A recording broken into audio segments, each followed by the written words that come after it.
Hi guys, it's Lori Giannuzzi here with Cocina Uccellino, and we are filming here from Fallbrook, California, and I wanted to take this opportunity to show you how we actually make our pizza crust.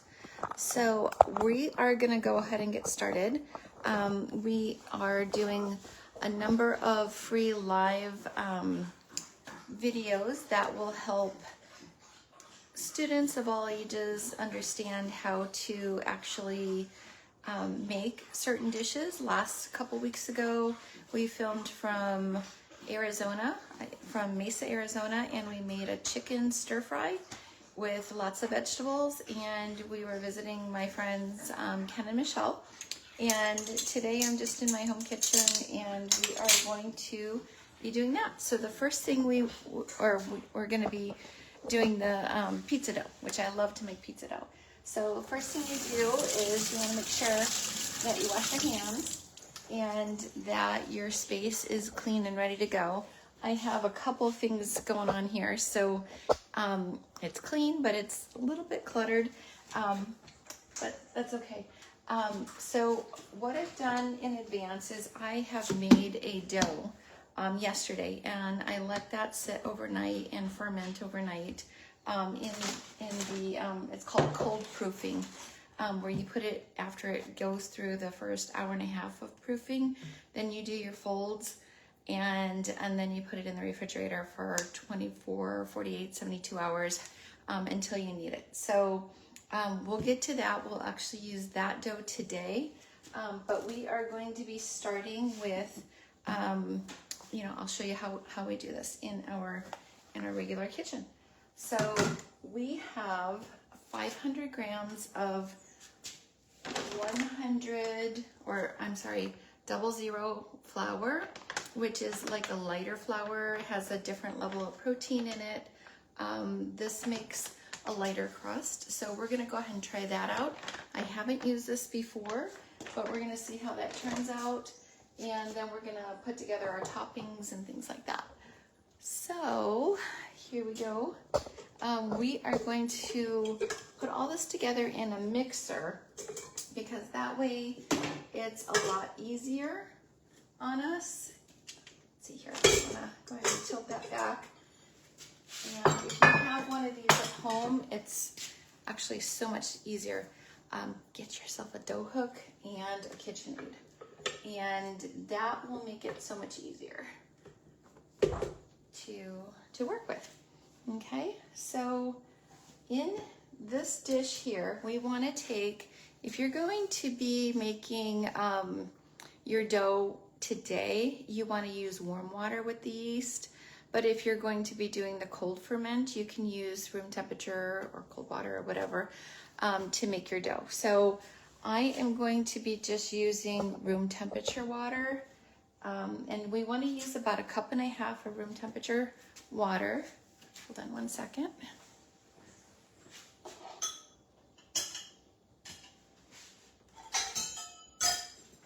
Okay, so we're gonna start with our measuring cup here. Let me see if I can get you guys over to the sink.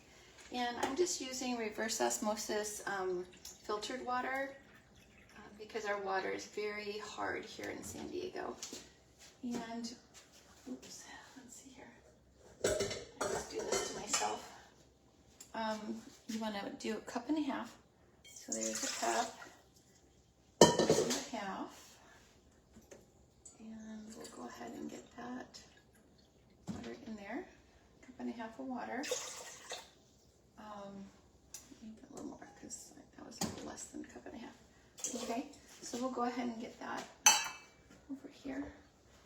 And to this we want to add our yeast. So I have like a big package of dry yeast that I purchased.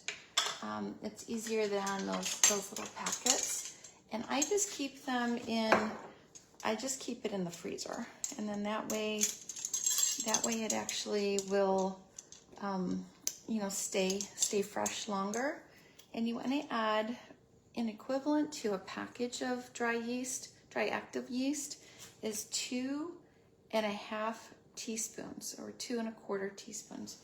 So you want to do 1, to make sure they're level, 2, 2.5, I think it's 2.5, and then 2 of these, because that's a 1/4 teaspoon.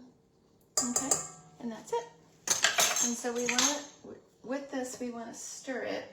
I can smell the yeast. I love the smell of yeast. We want to stir it around, and let's see here if I can get you guys in there.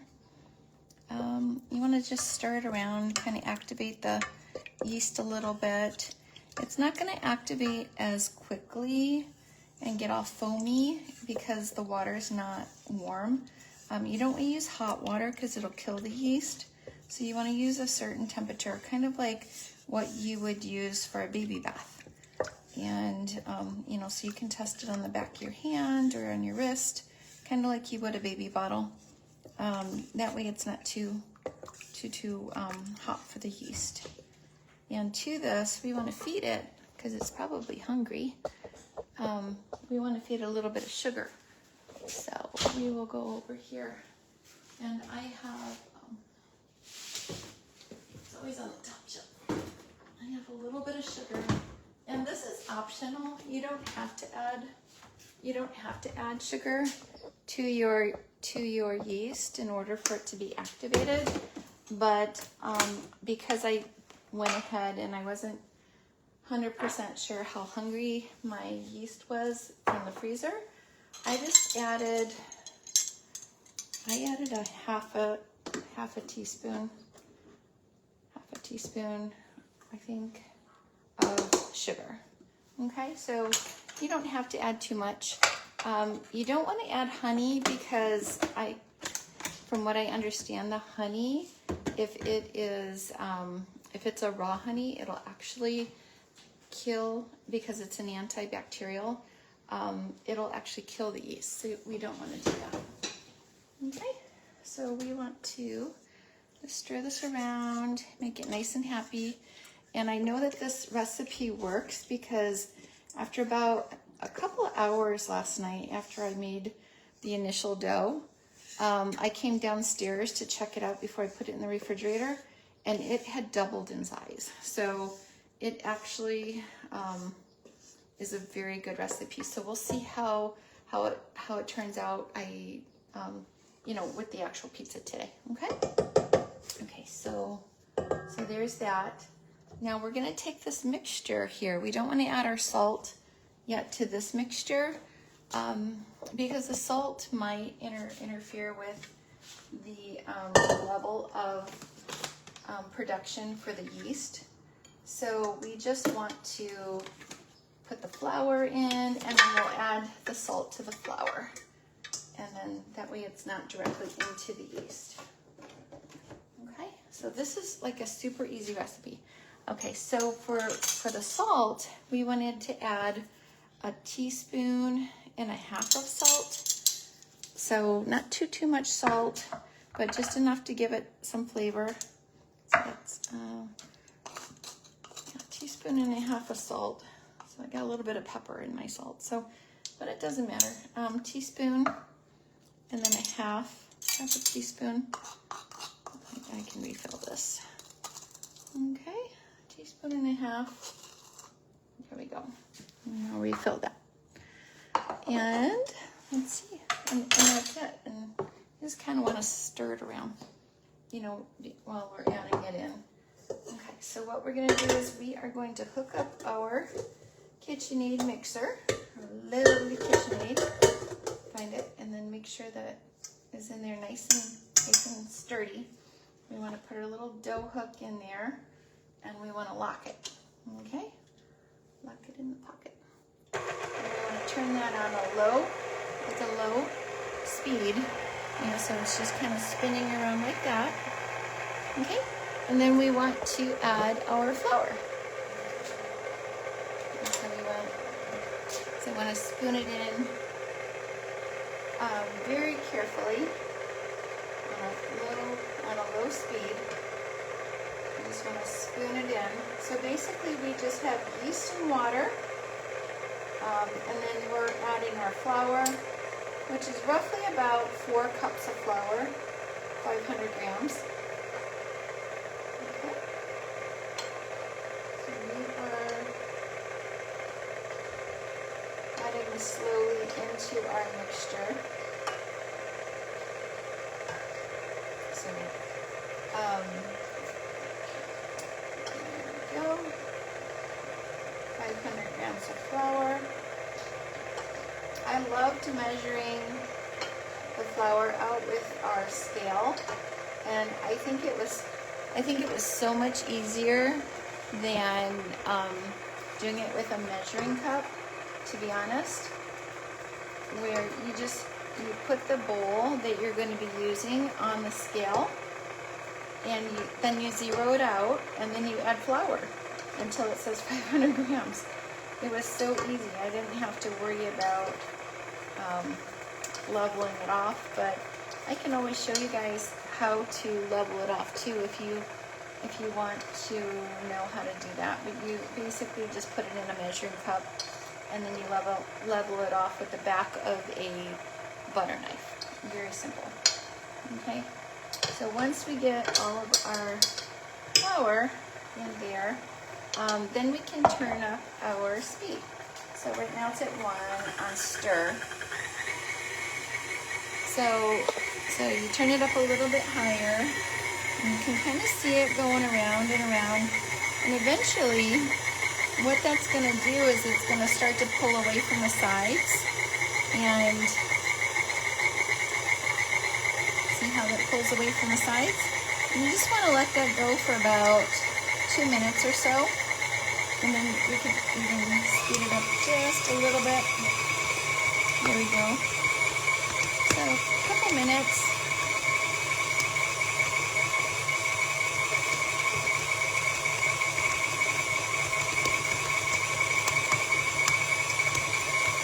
And this dough that I'm showing you is about a 70% hydration.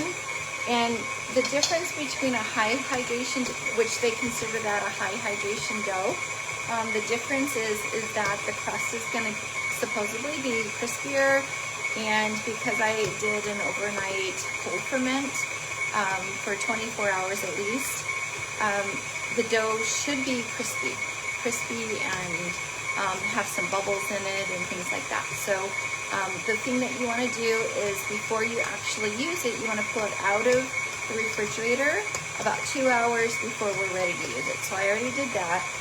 And so what we're going to do is that's been a couple of minutes. So we're going to let that rest a little bit. And I can put the recipe down below with the exact measurements. I think I kind of went through everything, but let's go through while that rests for a couple of minutes, because the next step is we are going to add the olive oil. And there's about 2 tablespoons of olive oil. We'll go ahead and add that in there, and then we're going to actually mix it some more for about 8 to 10 minutes, and that will be our kneading process. And let's see here. Okay, so let's see here. Let's put it this way. Let's go through our ingredients. I have, I'm going to put some turkey pepperoni on it, along with some peppers. I have some yellow and orange peppers that I've cut up, and I also have some red onion that I'll be adding to it. I also have some sliced mozzarella cheese from earlier in the week when I did a chicken parmesan. That turned out super good, and I'll be posting that video soon. I'm a little behind on my video posting. We've been working really hard with our Cal State San Marcos team, and they're working on helping me get all the social media and pictures and stuff like that of some of the recipes that I'll be posting soon. And then I have this cotija cheese. So if I feel like it needs a little more cheese, this melts really nice. And of course Parmesan cheese. But it's whatever you have in your refrigerator or whatever you can find at your grocery store that your family likes. I also, because I made the chicken Parmesan earlier in the week, I also made a homemade sauce. with some homemade homemade sauce made with a lot of vegetables and very little tomato sauce. But you can so we're going to use that up today. But you can always use diced tomatoes. You can use tomato paste. If you want to make your own sauce, you can put these two together and then put your spices in there, like oregano, garlic, parsley, onion powder. What else? Onion. If you have a special sauce recipe that you'd like to share, go ahead and post it below. But sauces should be simple. They shouldn't have a lot of different flavors. The flavors should come from the toppings. And of course, one of the quickies that I have is this Trader Joe's pizza sauce. So worst case scenario, if I didn't have pizza sauce for this live taping, I was going to use that, but I happen to have it. And then you can use olives. I love Guatemala olives. I have these mixed olives too. So I think I'm going to use these because these are open. And let's see. That's what I'm going to be putting on mine. And probably I'll sprinkle some garlic and then a little bit of salt and pepper on top as well. Let's see. Okay, so we have just a little bit more time with you guys. We might have a couple of viewers. Is Cello there? Let's see here. Cello, I don't know. If you're watching, go ahead and say hi or tell me where you're from, and then that way it'll pop up on the screen and I'll be able to interact because otherwise I feel like I'm talking to myself. So thank you for joining us. We have just did our first process of our dough, and we are going to be adding, if Cello is on there, I was thinking about you today because I went up to a Filipino market up in Temecula, and I got a couple of ingredients for making an ube cake. And so I'll show you guys really quick. But I got this ube extract, and I saw a couple other flavors up there. This is a pandan flavor, which is kind of what I understand, kind of like a vanilla. And then this also buko pandan, which is kind of like a coconut flavor. So I'm going to be making an ube cake with some purple sweet potatoes that I got at the Asian market. So I'm super excited about that. Anyways, here we go. We're going to add our olive oil, which I have here, and we will add this to our pizza dough. So we want to add 2 tablespoons of olive oil. So we'll get our dough going, kind of like a medium speed. I'm going to show you what this looks like after it rested. Okay. So it's still, like I said, it's a really high moisture content pizza dough. So it's going to be super sticky, and but you're going to see what happens when we actually will knead this through the mixer for the 8 to 10 minutes, okay? So we're just going to put 2 tablespoons of olive oil, extra virgin olive oil, in there. Okay. There we go. And then let's watch this. See, it kind of like starts to separate a little bit. See if I can get you guys in there, really good angle. And then you can turn it up a little higher. It just kind of slops around for a little while. And it kind of sticks to the bottom. You can see it kind of sticking to the bottom. And you'll be able to see how eventually this dough will start to come together. It'll start to pull away from the sides. So by the time we actually are done kneading this dough, after about 8 to 10 minutes, it'll actually pull away. Okay? So while the dough is doing that, I'm going to show you how to do my magic dough ball, the one that I made and put in the refrigerator. So here we go. Here's the magic dough ball. And it did rise up all the way to the top here, and which means it more than doubled in size. And then I did my folds, and then I put it in the refrigerator. So it didn't quite come back up, but this is the dough that we're going to be using today. So let's go ahead and while that's working, I'm gonna go ahead and we're gonna build our pizza. So we wanna turn our oven on to bake, and we're gonna put it on a high heat, probably about, let's see here. We'll do 500. Okay, so we'll get that going. And I have my pan prepped, and it just has a piece of parchment paper on it. And then on top of the parchment paper, we are going to put cornmeal to make the bottom crusty, or you can use polenta. So I was at Sprouts, and they didn't have any cornmeal, but this was very similar texture and size to cornmeal. So we're gonna just go ahead and sprinkle this a little bit on the pan. Okay, there we go. And that'll also keep it from sticking. You don't have to add extra oil or anything. Let's see if I can come back like that. Our dough is still kneading. That's kind of cool. So we are going to go ahead and dump this. And what you want to do is you want to kind of coat the bowl that you're going to be putting your dough, your fresh dough into with olive oil again. So a little bit extra. I added maybe 1 more tablespoon just so that it doesn't stick to the side. So we're going to dump this. We're just going to make one big pizza. Let's see. Let me get a spatula. Let me get my spoon. Okay, so we're going to dump this.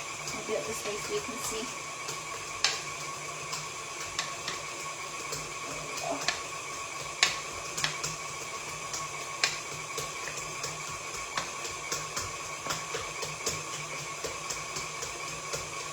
In the middle. Now if you know how to do like fancy pizza tossing and stuff like that, like some of my cousins probably do, especially the ones from Italy or that have visited Italy. Let's see, you can always work with wet hands. I think that's a good.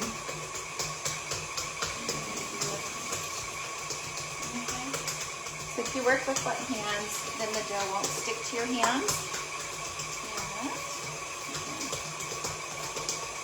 You want to do it gently. You can see, I don't know if you can see, but I have little bubbles that are popping up in the dough. So you just want to start from the middle and you want to push it out. Oh, this feels like a pillow, actually. This dough is so very therapeutic dough. It's kind of cool feeling. It's not room temperature. Well, it is kind of probably room temperature because it's a little chilly here today in San Diego. But you just want to kind of stretch it out gently, leaving the air pockets in the dough. And as you feel like your dough is sticking to your fingers, go back and get them wet again. Okay, so that seems to work really well. And keep pushing, keep pushing. I like a thinner crust, so I'm going to try to get it as thin as I can.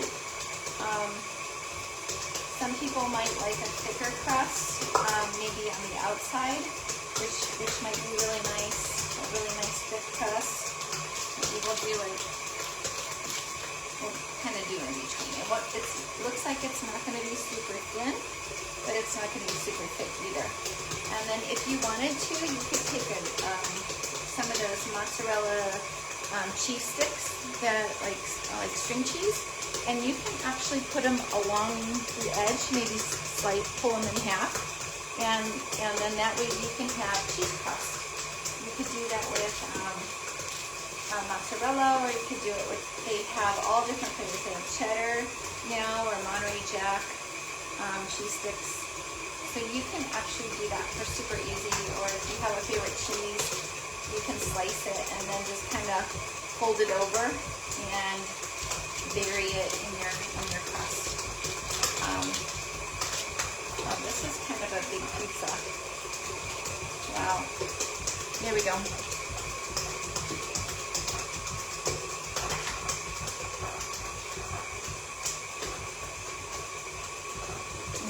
I have, now this is a lot of roasted vegetables that I had made, and I just blended up with some tomato sauce, and they were already spiced. Ooh, hold on.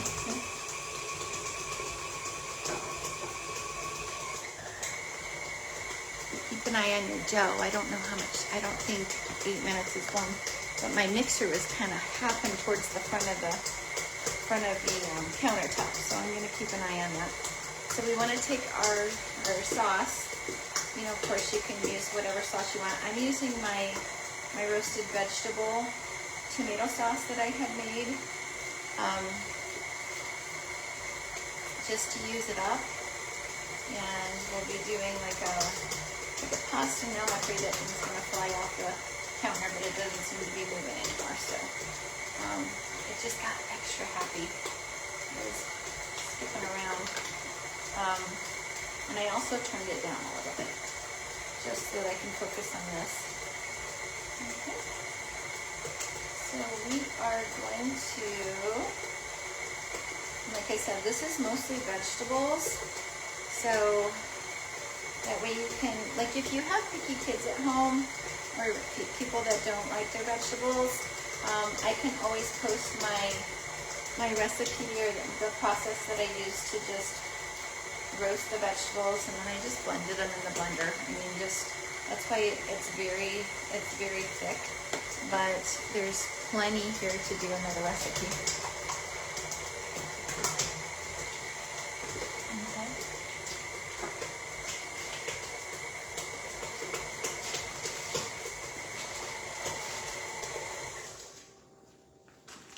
I'm going to let that rest for a little bit.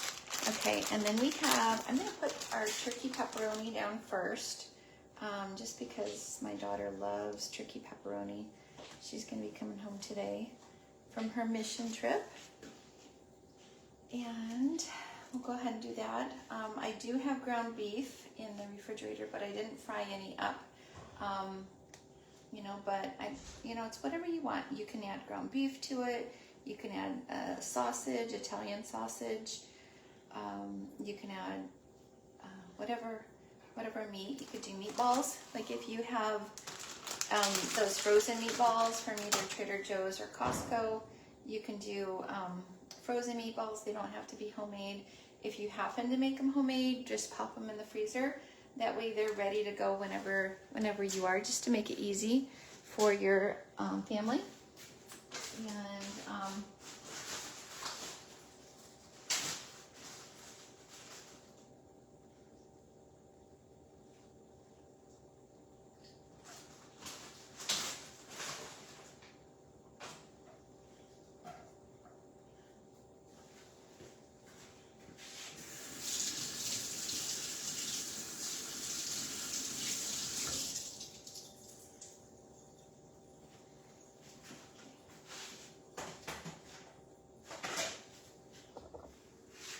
sorry. Here you are. I'm going to cut up a few of these vegetables here, just to kind of have a few, a little bit of color. But you can put on as many as you want. And then if you have red onion, I love red onion or white onion. I'm just going to do a little slice of this. And I want to make sure you get the peel off. That one's good. And some of the classes that I do might cover some nice skills for the younger kids, but also it's good for us too. When slicing onion, you want to slice it into little slices this way, and then you can use your kind of like the claw technique like this, and you want to hold it, and then you want to slice the onions as thinly as you can. And as you go, you just kind of move your fingers back a little bit, and then that way you don't you always want to pay attention to what you're cutting. Okay, and then we have chopped onion. Okay, so let's see how we're going to do this. Sometimes it's easier for me to just bring the pizza over to there. So we'll decorate our pizza this way. So we wanna decorate with our peppers, like that. You know, you can see it doesn't take many ingredients. And then our red onion. I only used a small amount of red onion, and you can see how it has completely covered the pizza. So you know, you really don't need that many ingredients, you know, especially when you look at this big, colorful that is already. And then I'm gonna go in there with our olives. Let's see here. Okay, they smell really good. So these kind of smell like catamount. I want to stick my finger in there. So let's see if we can pull these olives out with turn this way towards the cutting board a little bit. Pull them out with a spoon. And because I really like catamount olives, they add like a saltiness to the dish that you're making. Let's go ahead and do that. I think there's one that fell down there. But I will get that maybe before the dogs do. And let's just do like a rough chop of these olives. You want to at least cut them in half, if not mince them. And then that way you can spread them a little easier onto your pizza. Okay, so we have the turkey pepperoni, we have red onion, we have yellow and orange bell pepper. Tell me what your favorite ingredients are. Go ahead and, I don't know, if you want to comment below what your favorite ingredients are. These are really good for me. I like these. Let's see. And then we'll go ahead and add our cheese.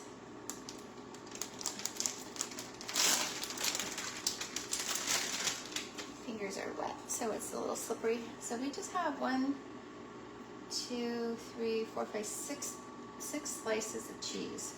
So I'm going to strategically place these on the pizza, and then I'm going to in the middle of the slices, because this is all the mozzarella I have, I'm going to add other cheese. Okay, so I have feta. I can add some feta. This was left from a recipe. This one is actually garlic and herb feta. It was super good in this watermelon salad that we had made. This is kind of like a maybe a Greek pizza, huh?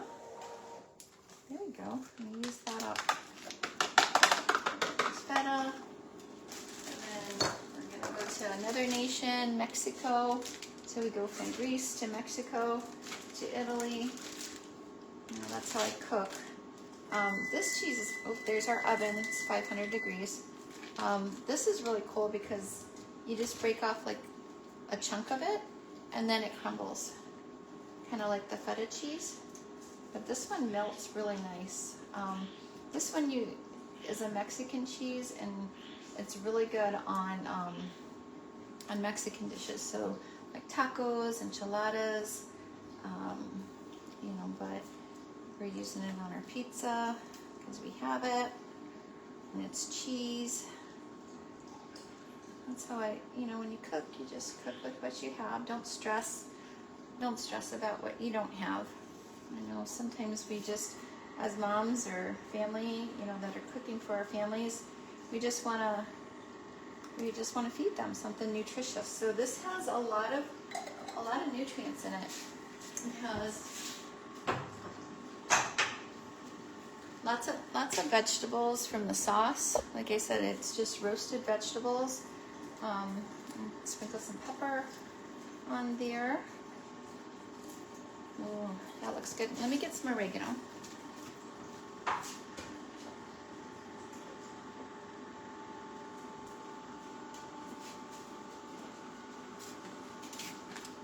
So this is called Italian seasoning. It's basically oregano.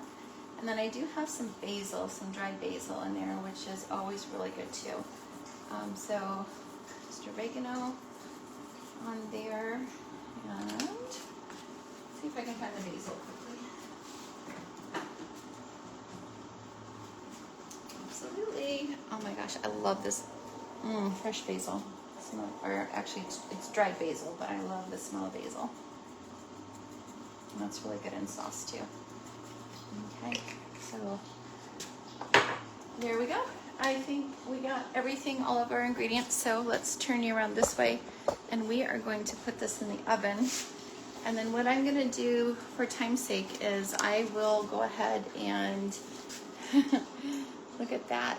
I will go ahead and post a picture of the finished product along with maybe some reviews on how I feel like the crust came out, okay? We're gonna go ahead and pop this in the oven.